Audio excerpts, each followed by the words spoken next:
Narayanam namaskrityam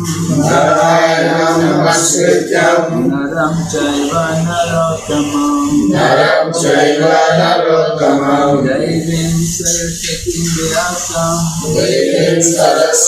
vyasam Tato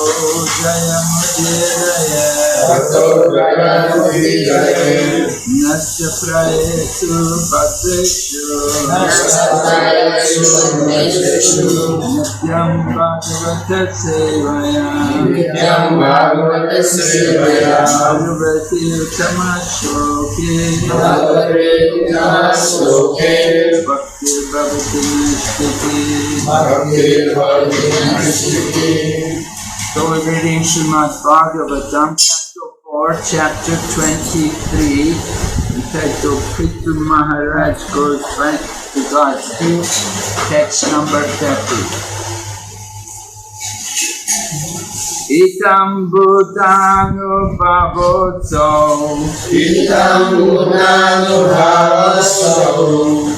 Ritu Sa Bhagavatama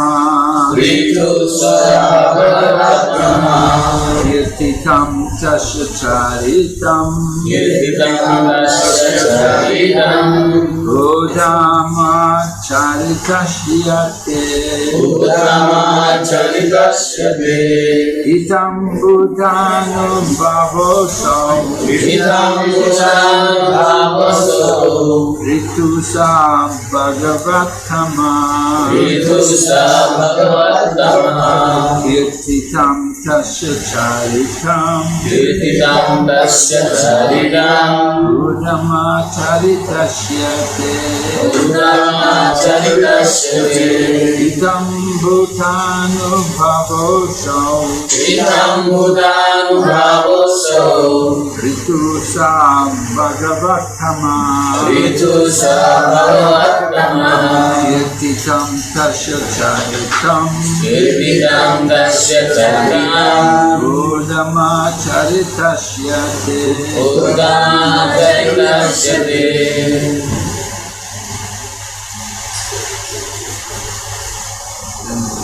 Itam Bhutanu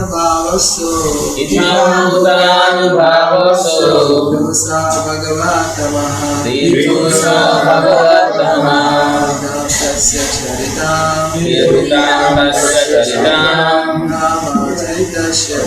Udama Charitasyate Itam Bhutanu Bhavoso Ritu Sa Bhagavatama Kirtitam Tasya Charitam Udama Charitasyate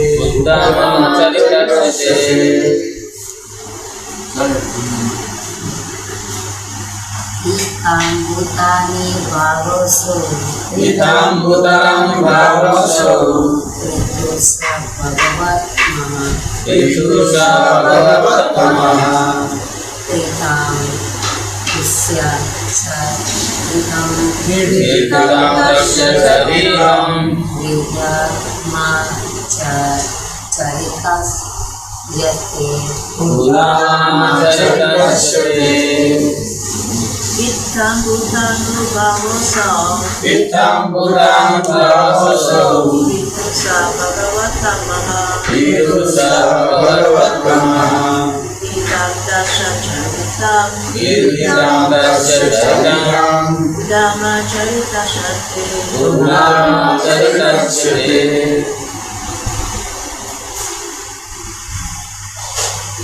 Anybody else like to chant? इथं भूतानुभावसो पृथुषा भगवत्तमः कीर्तितं तस्य चरितं बुद्धामाचरितस्यते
Anubhava, very great, powerful, Asau, that, Pitu, Sa, He, Bhagavat, Tamaha, the best among the lords. Kirtitam, describe, Tashya, his, Charitam, character, Udara, very great, Charitasya, one who possesses such qualities, Say, Maitreya continued, the greatest of all devotees, Maharaj Prithu, was very powerful and his character was liberal, magnificent and magnanimous. Thus I have described him to you as far as possible. Purport, by His Divine Grace, A.C. Bhaktivedanta Swami Srila Prabhupada. In this verse, the word Bhagavatama is very significant. For the word Bhagavat is used especially to refer to the Supreme Personality of Godhead, as the word Bhagavan, the Supreme Personality of Godhead, is derived from the word Bhagavata. Sometimes, however, we see that the word Bhagavan is used for great personalities like Lord Brahma, Lord Shiva, and Narada Muni. This is the case with Prithu Maharaj, who is described here as the best of the Bhagavatas, or the best of the lords. A person can be so addressed only if he is a great personality who exhibits extraordinary and uncommon features, or who attains the greatest goal after his disappearance, or who knows the difference between knowledge and ignorance. In other words, the word Bhagavan should not be used for ordinary persons. Om Jnana Timirandasya Jnananjana Shalakaya Chakshurmilitam Yena Tasmai Shri Gurave Namah Vanchakalpatarubhyasya Kripasindhudayavacha Patitanam Pavanebhyo Vaishnavibhyo Namo Namah. Jai Shri Krishna Chaitanya Prabhu Nityananda Shri Advaita Gadadhar Shri Vasadi Gaur Bhaktavinda Hare Krishna Krishna Krishna Hare Hare Hare Rama Rama Rama Hare Hare. Translation again. Maitreya continued.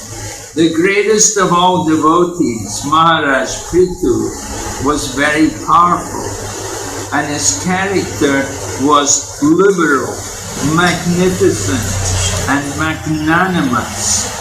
Thus, I have described him to you as far as possible.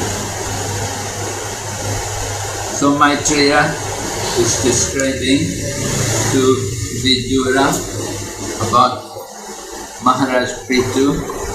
He was describing about the descendants of Dhruva Maharaj. Initially, he talked about Dhruva Maharaj, and then he went on to speak about the descendants of Dhruva Maharaj, who were all very great souls. So it happened that one of the descendants of Dhruva Maharaj, he got married, somehow he took a wife who was the daughter of death personified. And because he accepted this woman as his wife, they had a son who was not good quality. They had a son called Vena. He was very nasty, cruel person. He would play with his friends and he would kill them. So he was really a really nasty person. Everyone was afraid of him. They saw him coming, they would just run the other way. Everyone just wanted to avoid him. They would say, "Oh, here comes cruel Vena," and they would just run and go away. Anyway, Vena, he was so bad that eventually the Brahmanas had to curse him.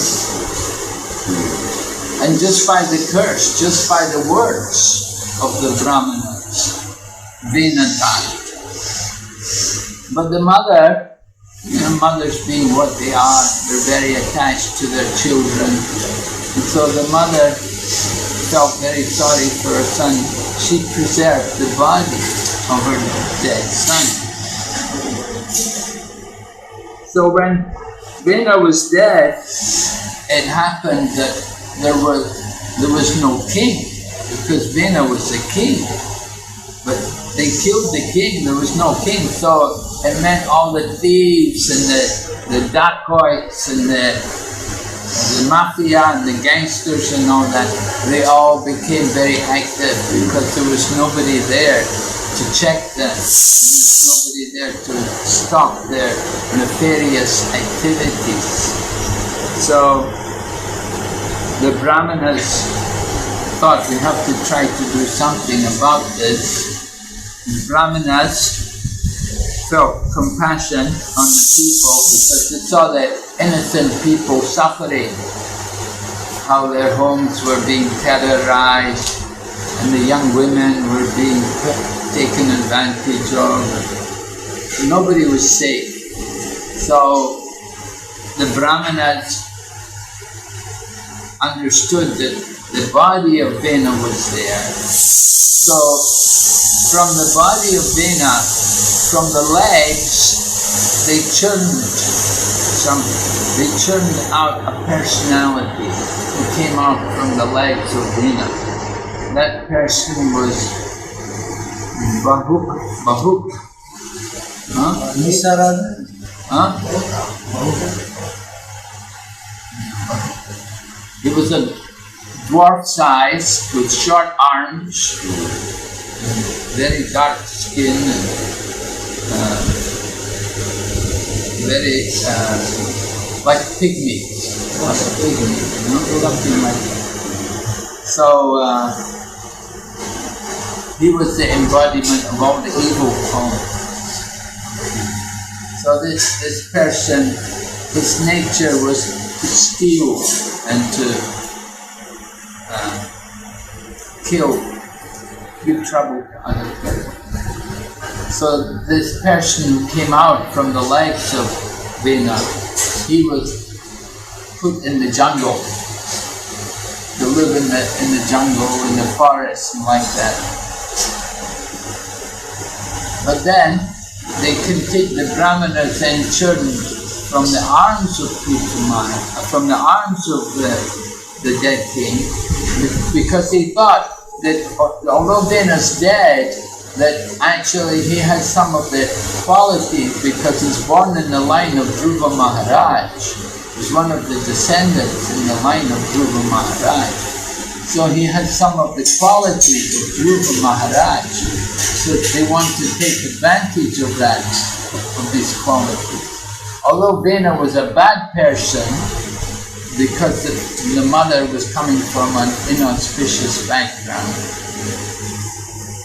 they had killed him, but still they thought that there's some good qualities in him because he's coming in the line of Dhruva Maharaj. So they churned the arms of Vena. From the arms, Prithu Maharaj came. And Prithu Maharaj,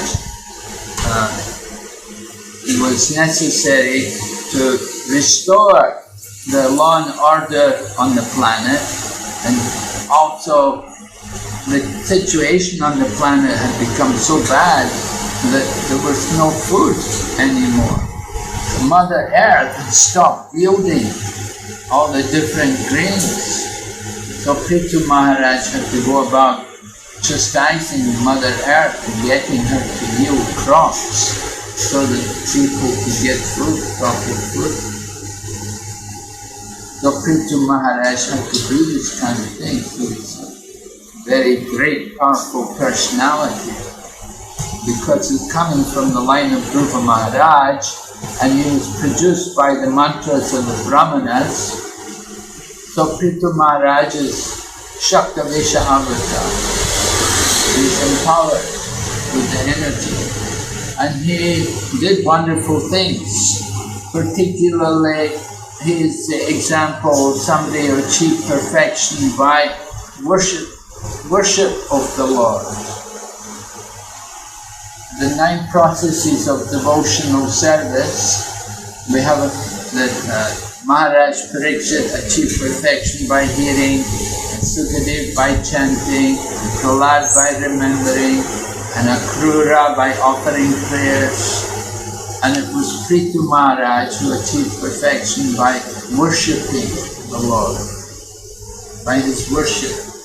And he performed great sacrifices his yajna was so powerful. At one point, he had performed 99 Ashwamedha Yajna, and he was going to, if he did the 100, then he would be equal to Indra. So Indra didn't want anybody to be equal to him. So Indra stole away the horse. Indra disguised himself as a sannyasi. He came and he stole the horse. And Prithu Maharaj wants to get back the horse so they could do the yajna. But they ended up, they came to Prithu Maharaj and they told him, you know, just leave it, don't be attached.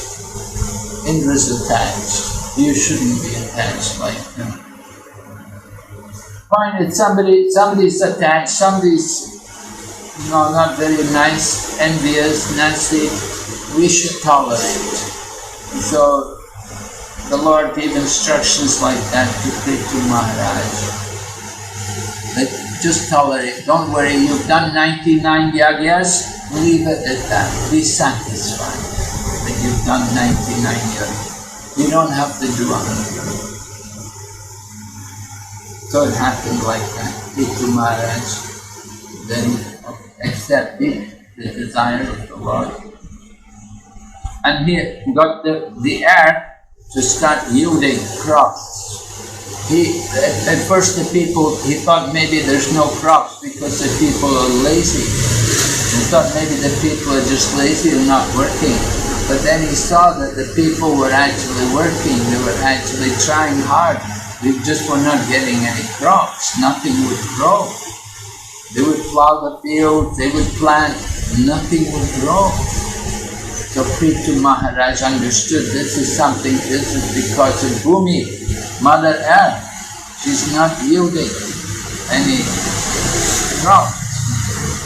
So Maharaj Prithu then performed yajna and he got Bhumi to appear and he forced her to start producing crops so that the people could have food. So this was the greatness of Prithu Maharaj, that he could do things like that. He would do yajna and the Sanat Kumar and the Kumaras, they would appear in the yajna. So he was a very great, powerful personality. And another thing which he did was also, he flattened the earth because everywhere there were mountains and hills and things, it was difficult for the people to do farming, to grow things. So he leveled the earth. And there's even one kund there in Mayapur, just beside the temple of Marari Gupta. If you look over from Marari Gupta's temple, you look across to the Yoga Pit, in between the two, you can see that is called Prithu Kund. The Prithu Maharaj had made a lake there. So Prithu Maharaj was a very great personality. He did many wonderful activities and he's glorified here. However, in the purport, Prabhupada is explaining how this word Bhagavan, that it's only used for certain people. Not only it's used for describing the Supreme Lord, but it can also be used to describe other persons who are empowered by the Lord to perform wonderful activities. And we have examples, people like Lord Brahma and Narada Muni and Lord Shiva. Sometimes they're all described as Bhagavan. So Bhagavan means, of course, one who possesses opulences. So these, we see in the Bhagavad Gita, when Lord Krishna speaks, it says Sri Bhagavan Uvacha. And when Arjuna speaks, it's simply Arjuna Uvacha. So Lord Krishna is identified as Bhagavan. But other people also get the name. Bhagavan. It's also given other personalities. But these other personalities, they're not ordinary people. Okay, we do find a lot of ordinary people, they've also got the name Bhagavan. There was this one Sindhi young man who used to come to our temple in Hong Kong. He was a real useless person. Totally. But his name was Bhagavan. Probably you know a few people with the name Bhagavan also. Yes. Well, he's a devotee. He's Das. He's the saint of our line Das. That's different. But people, sometimes the parents, they give the name Bhagavan to their son or something. So, the name Bhagavan is actually meant for special personalities, people who are empowered to do the work, activities on behalf of the Supreme Lord. Just like spreading the holy name. It is said, Kali Yuga Dharma Harinam Sankirtan Krishna Shakti Vininahi Tara Prabhavan. That the Dharma for the Kali Yuga is the chanting of the holy name. But unless one is empowered with Krishna Shakti, one is not qualified, or one is not empowered to distribute, to spread the holy name. You have to have that empowerment from the Lord directly. And that idea of empowerment is there, just like if you're involved in some legal case. If you have, sometimes you may have some legal case pending and you may hire a lawyer to represent you. So the lawyer is the representative of the person. So in the same way, the devotee is the representative of Krishna. He's empowered to act on behalf of Lord Krishna, to distribute the holy name and to give Krishna consciousness. Without having that empowerment, you won't be able to distribute the holy. You can't do anything. There has to be that empowerment.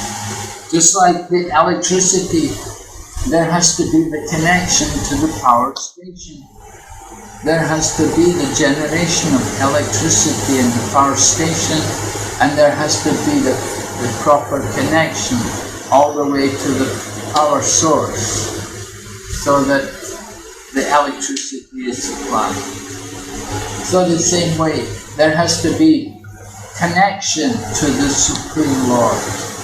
And that connection to the Lord comes through the parampara, through the disciplic succession. And that's why connection to the disciplic succession is so important, that we can be empowered to perform activities which appear to be impossible.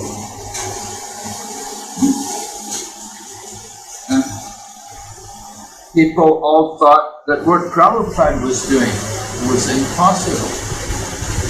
Prabhupada was telling people, I'm going to go to the West, I'm going to spread Krishna consciousness.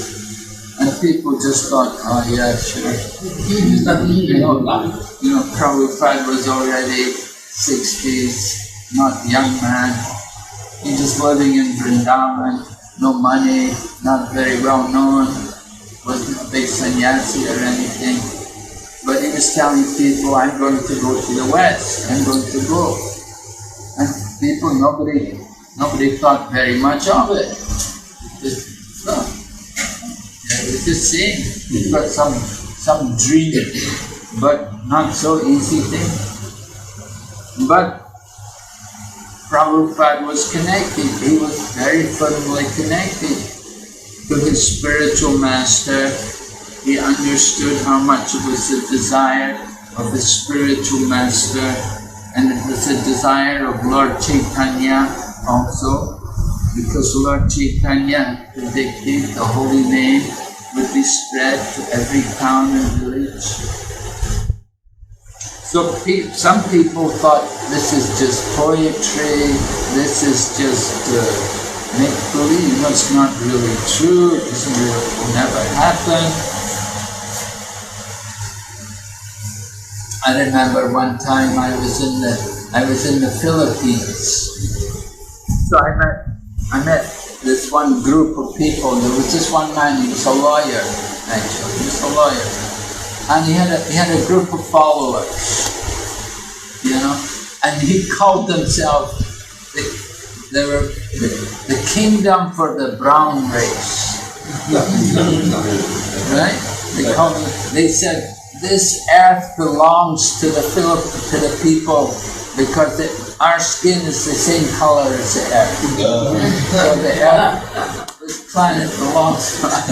So he actually had all these people, and he had, you're the representative for Russia, and you're the representative for America.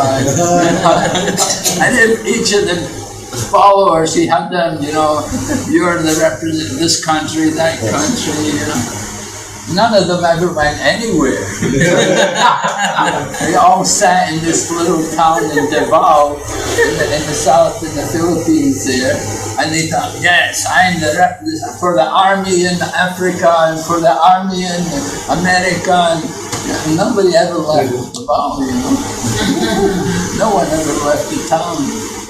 It was all make believe. So, you know, sometimes people thought Chaitanya Mahaprabhu's prediction is a bit like that, that it will never happen, the name can never really happen. But other people have faith that they actually understood, no, it can happen, it's going to happen. And certainly Prabhupada went there with that conviction. And although it was very difficult and there were many challenges, somehow he was able to do it. He was able to begin.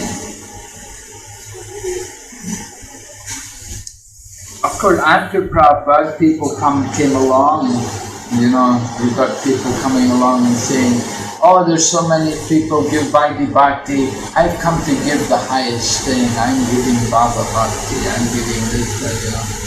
So you get people like, you know, we talk like this, you know.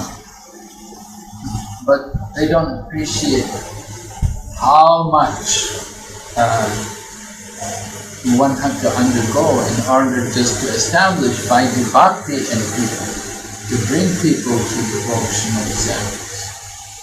You want to give them Baba Bhakti, yeah, you can talk about it, but we want to see it, you know, to actually see it. It's going to take time, it's going to take a lot of time. But what's important is the groundwork. If you don't have the groundwork, if you don't have the foundation, then you can never bring people to Baba Bhakti.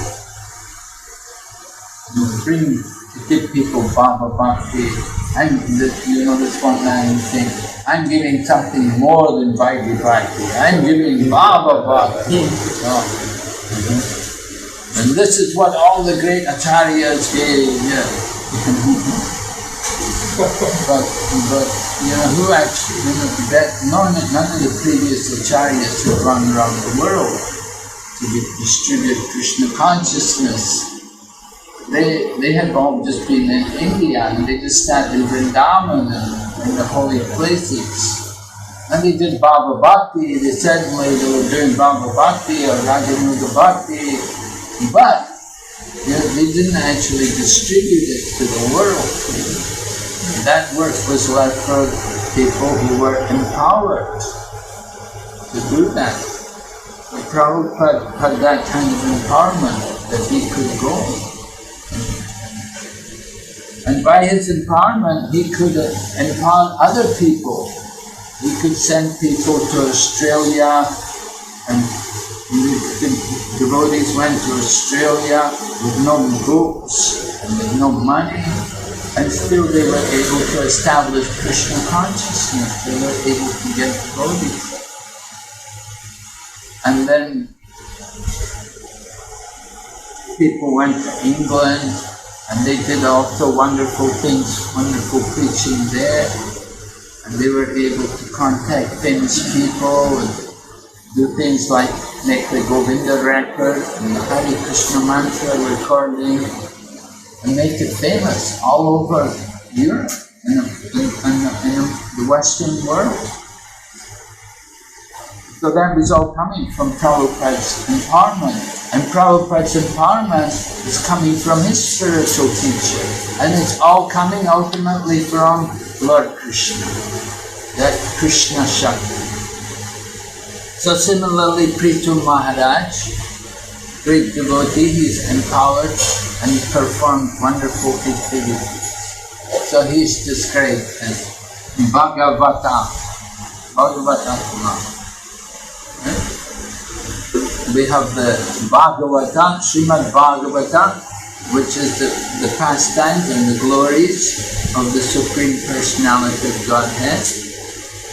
And we have also this word Bhagavan, which is coming from Bhagavat. And many people are called Bhagavan. And it indicates, not many, but Prabhupada saying special people, empowered souls who can perform wonderful activities on behalf of the Lord, not an ordinary thing. So Prithu Maharaj was that kind of personality, a very great personality. So great that he's recorded here for a major portion of the fourth canto here, pastimes of Prithu Maharaj, and how he did so many wonderful things on the earth. He re-established religious principles, and he showed the proper way to worship the Lord by sacrifice. So in this way we are remembering him. He is the representative of the Lord. Alright, is there any questions or comments?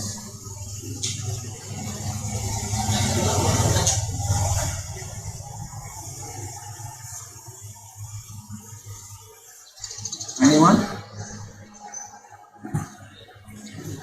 Well, Yes, Guru. thank you. Wonderful insight.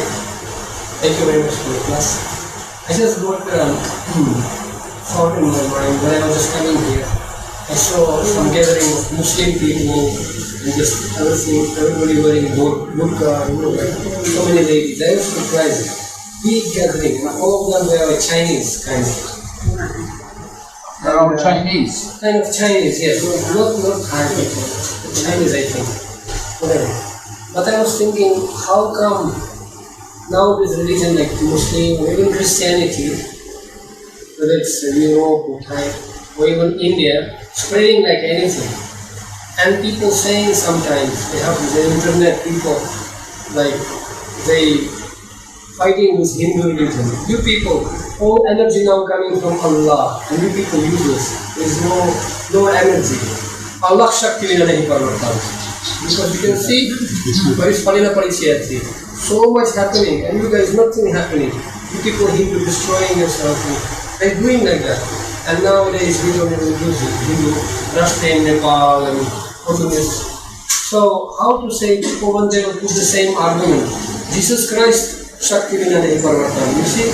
In every village we have 3, 4, 5 churches already in Nepal. And you people, and I was thinking, it's true. How come Shakti going to Jesus Christ or to Allah more than sometimes it's happening to Krishna? What could be the answer? Well, Jesus Christ is also an empowered representative of God. He is also Shakti Vaishnava. So people who have faith in him, they can also be empowered to spread the holy name. Prophet Allah, Prophet Muhammad and Jesus Christ are both glorified in Prabhupada's purport in the Srimad Bhagavatam, in the second canto there. you'll see, I think, second canto, fourth chapter, or third chapter, third or fourth chapter. Anyway, they're both mentioned there, and Prabhupada glorifies them, that they have done very wonderful things to uplift the people. They have done great things, because of them, people are faith in God. Christian or Muslim, you know, they're bona fide religious processes. They believe in God. They worship God. They have their own ways. Of course, there may be some deviations and different things. We could argue about how they interpret their scriptures, how they follow. But still, they believe in God. They have that piety. You know, that at least they have some faith. And that's good. We're not against other religions. We recognize that there are different ways to God. We don't say only God, only one way, only by Krishna. We accept that there are other faiths, other traditions. And we respect them for that.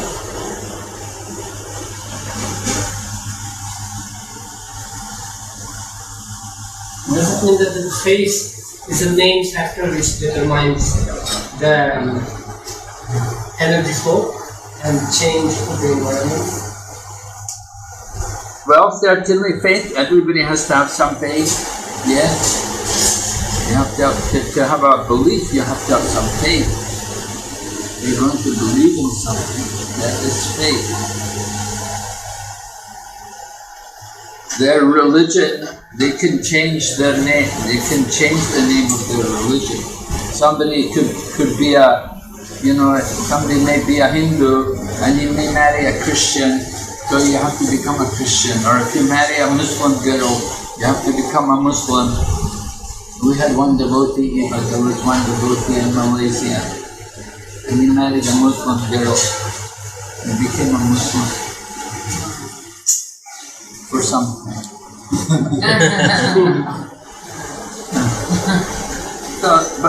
But didn't mean you change your belief. You know, just because you change your religion. But actually, Prabhupada said there's only one God, so there's only one religion. Real religion means to love God. Whether you're Christian or Muslim or Hindu or whatever, that's not important. What's important is that you love God. That's the real religion. No, we're not against other religions. And we're happy to see people who believe in God. Just like the Pope. Some years ago, the Pope became and thousands of people all came to see him. He's got thousands of followers. That was maybe the previous Pope. Anyway, you know, the heads of religion, they attract a lot of people. They have that Shakti. They can attract a lot of people. And that encourages their faith. Like I work in the Christian university, and the brothers in opening up every semester they give a speech, and then they say that we should have faith in God. And they have many practices, at least spiritual practices also, whereby they encourage other practices. So they are Muslims also. They also support our Indians, So I think I would be better, I'm happy to be working for a Christian organization than for a karmic. Maybe they are not like whatever exactly we are practicing, but at least it's better than working just for a mundane person who just have, profit oriented, And I see they have a nice summit, they have this brothers of Saint Gabriel. Maybe they are not practicing everything, and maybe like the regulatory principle of eating meat or something like that. But there's few of them, brothers and the teachers, they come, they appreciate. I think even yesterday they had a but yet some of the Achan Thambi, they appreciate it, and they come sometimes to the center, they at least appreciate, say that we're doing nice work, we are happy, and then, so I think that we should see that, different, they are leading to the same goal, like sun, right? But we can see that my question was, I think recently we went with Mahaprabhu and our leaders in India, a spiritual organization, and they have huge college for 3,000 students and monks teaching there. And all their followers becoming their followers. And then we went to another organization, and they have huge university. And here we have Christian university. Then I'm wondering why we don't have Hare Krishna University with thousands of students. Well, we have things like Ram Krishna University, Vivekananda University, Maharishi University. Right, that's what I'm saying. So this Maharishi Shakti Vina Nahi Paravartan, or this is what kind of Shakti Vina Paravartan? And I'm just wondering in that way, so how nice would be if we can have huge Bhaktivedanta University with thousands of students. So from where, I'm just wondering and praying to Krishna, from where to get that Shakti? Why this Shakti Vina Paravartan not happening? Well, for one thing, Prabhupada wasn't too much interested in those kind of things. Prabhupada didn't care so much for mundane educational institutions. He said, we're a spiritual organization. He didn't care so much for mundane education. Well, his godbrother, Bon Maharaj, of course, he has that mundane educational institute just across from Krishna Balaram Mandir in Vrindavan. Prabhupada didn't appreciate these things. And things like hospitals, Prabhupada also didn't care so much for that. If people want to do it, let them do it. But those people, they're not the very spiritual kind of people. They're very much congregation and not very focused on spiritual goals. They have their own attachments to the material things. Okay, so people come along, they want to do something, okay, they can do that. They like to do it, they can do it for Krishna. Just like nowadays we have in England, they have the Avanti school. They have Avanti school. The Queen went one time also.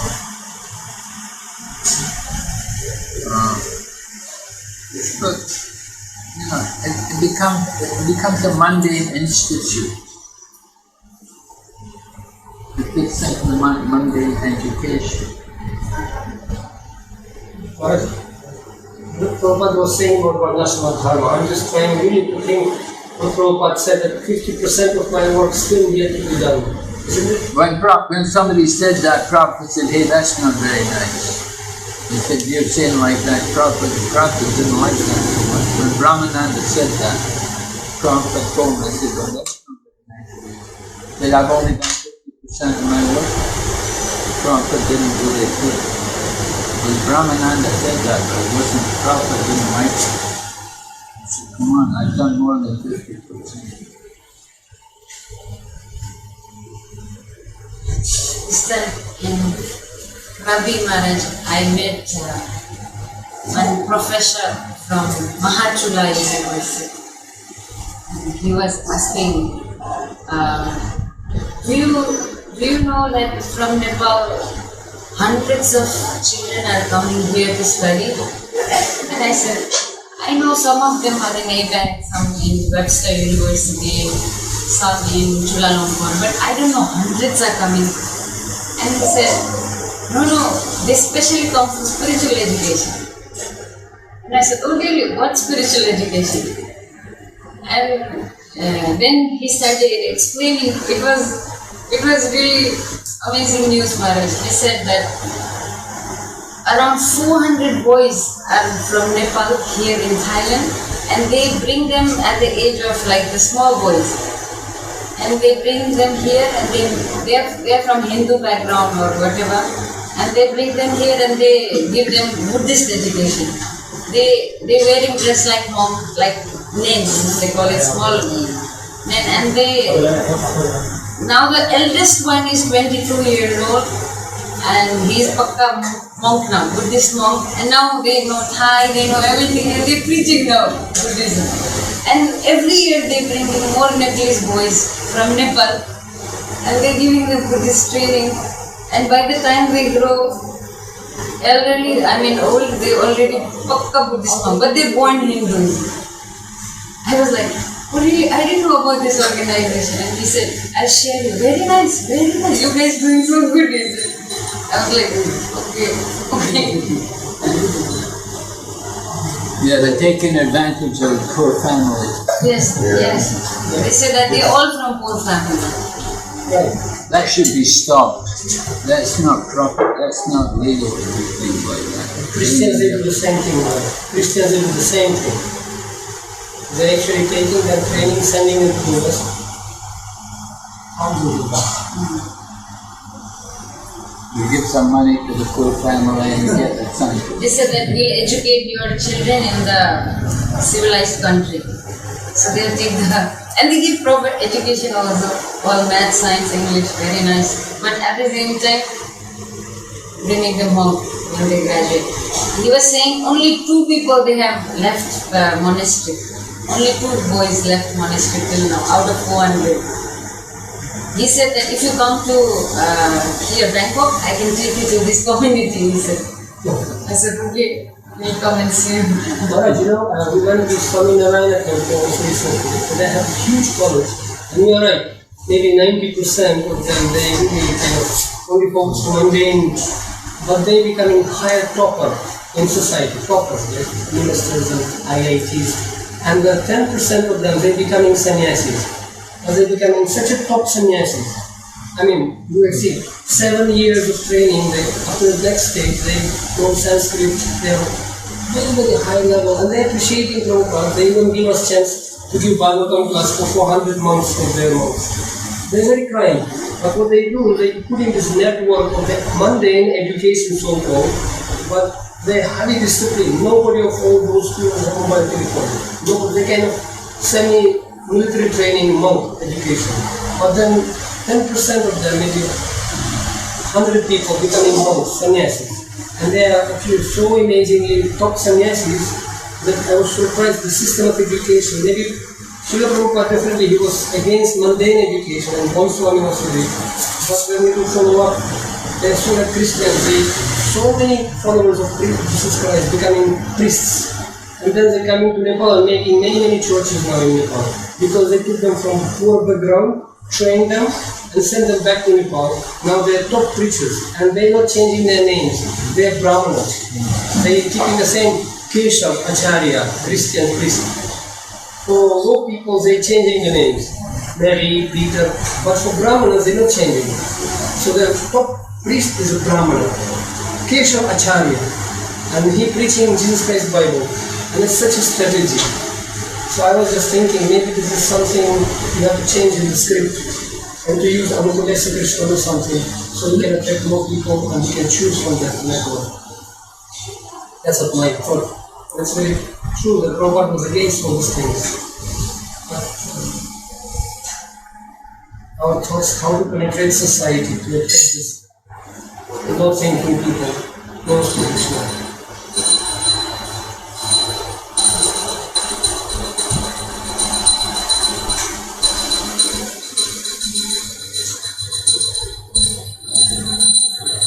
They target a particular level of society. They go to the poorest people. Just like in Malaysia, right? The Christians also, they go to the mountain regions, they go to the tribal people, they convert them.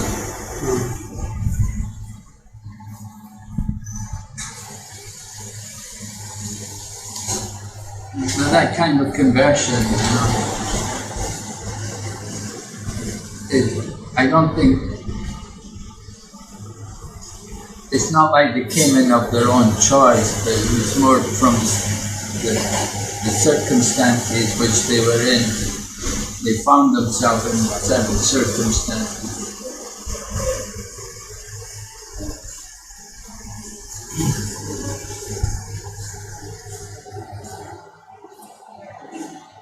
I think mass of Hindus, they are not educating their own people. So they take advantage. So they didn't say anything in their Hinduism. The Hindu people are educated. And they are, see, Krishna consciousness, education is just nothing. They can accept. But they themselves not. Well, that's why even government appreciate, recently government appreciate, oh, you're having some systematic education. They never thought about that. Lots of systematic education is the point. Because we say in Russian, your place will not be empty. If you will not do it, they will do it. If we will not do it, they will do it. And so, and we say also in Russian, don't blame the mirror if you have ugly face. And when you have millions of followers for them, then don't blame them because they were smarter than you. They went to that society, then so that's very important. And, but at the same time, not to become too mundane, like Maharaj said. You should not become too mundane. Boro machine to me, you get big fish without getting there. I think like Maharaj said, like I think in the poor we want to have like some brahmacharis, sannyasis who are preaching the pure mission, right? But like in Bhakti Riksha or like in India we see the base, I think this is also like a base. So then SPAN is also doing this kind of projects to facilitate, students and also in the Ramnath in the hospital. So congregation people have to do that because they have to maintain the families, sustain. So, but not like the poor of SPAN should not just go for that kind of part. But it can be like they have 1,200 poor sannyasis. 1,200. They never mixing in this congregation. And congregation never getting initiation. You know that? They never giving initiation to congregation. You only know it. They call Harijanas. Hari Bhaktas, and they never get initiation in their life, for example. But they are so dedicated.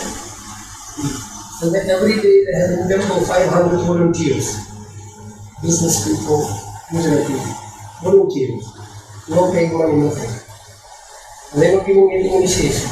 In the strict rules they have for sannyasis, no even single brahmachari will survive in this country. That's strong rules they have. They never eating anything, not even soap. They're mixing everything together, no any enjoyment, nothing. And still they have 1,200 sannyasis. Poor. Amazing thing is they said that we learned from ISKCON. And they said yes. We are inspired by ISKCON. We learn from you people. From 1985, we learn from you people.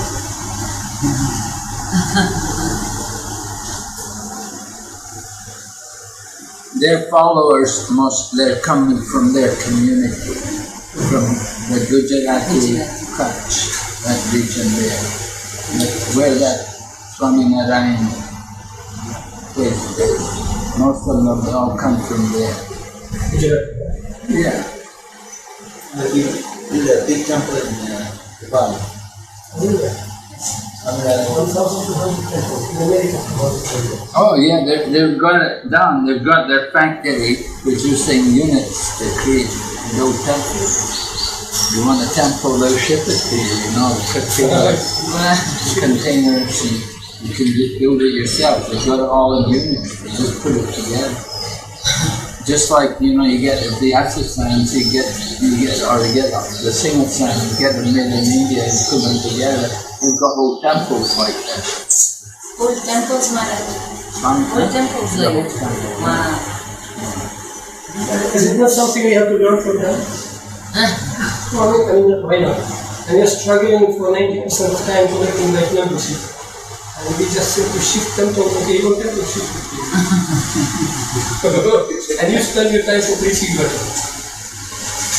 I also went to Swaminarayan Temple in London, very nice, but as Maharaj is saying, I think most of them are from a particular community.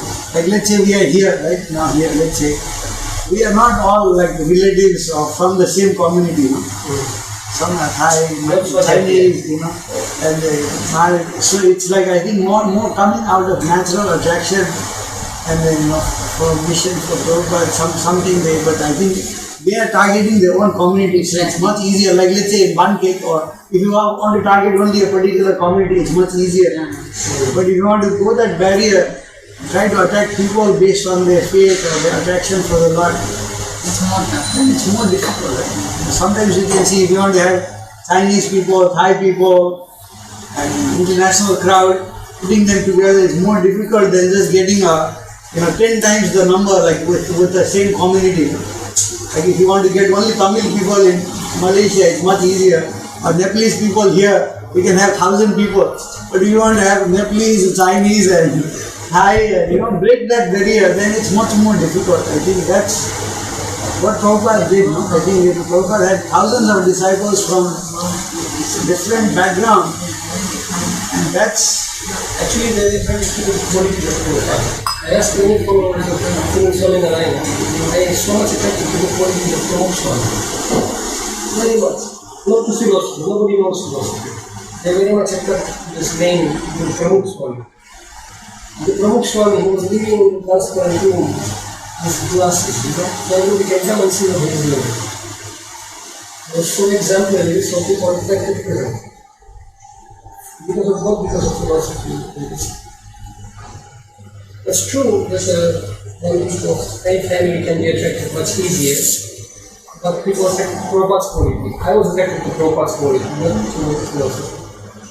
I was attracted to the quality of Narasimha Maharaj, of Jayapataka Maharaj. I was attracted to the personality. Then I came to philosophy later. So I think it's also important that everybody should be exemplary. I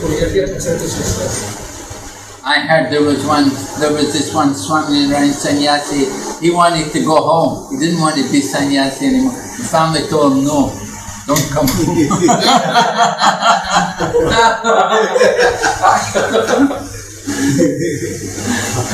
They said, no, we don't want you to come back here. No, actually, there was one joke like this.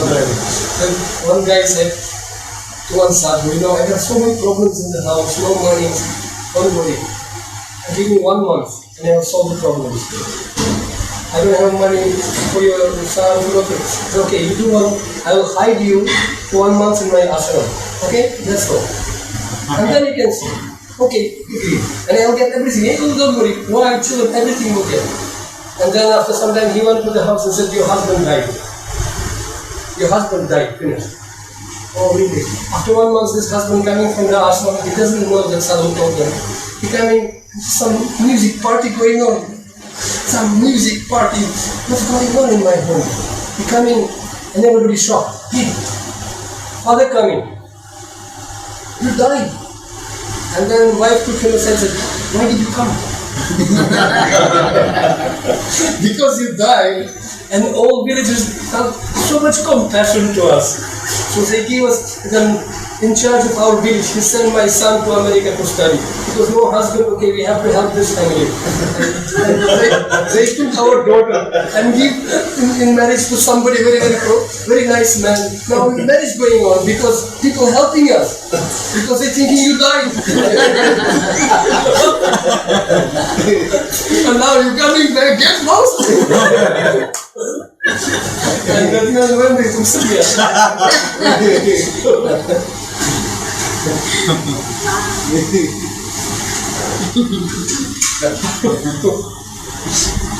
No problem. Okay, Hare Krishna. Hare Krishna. His Holiness B.V.V. Narasimha Swami Maharaj ki, Srila Prabhupada ki, Gaura Bhakta Vrinda ki.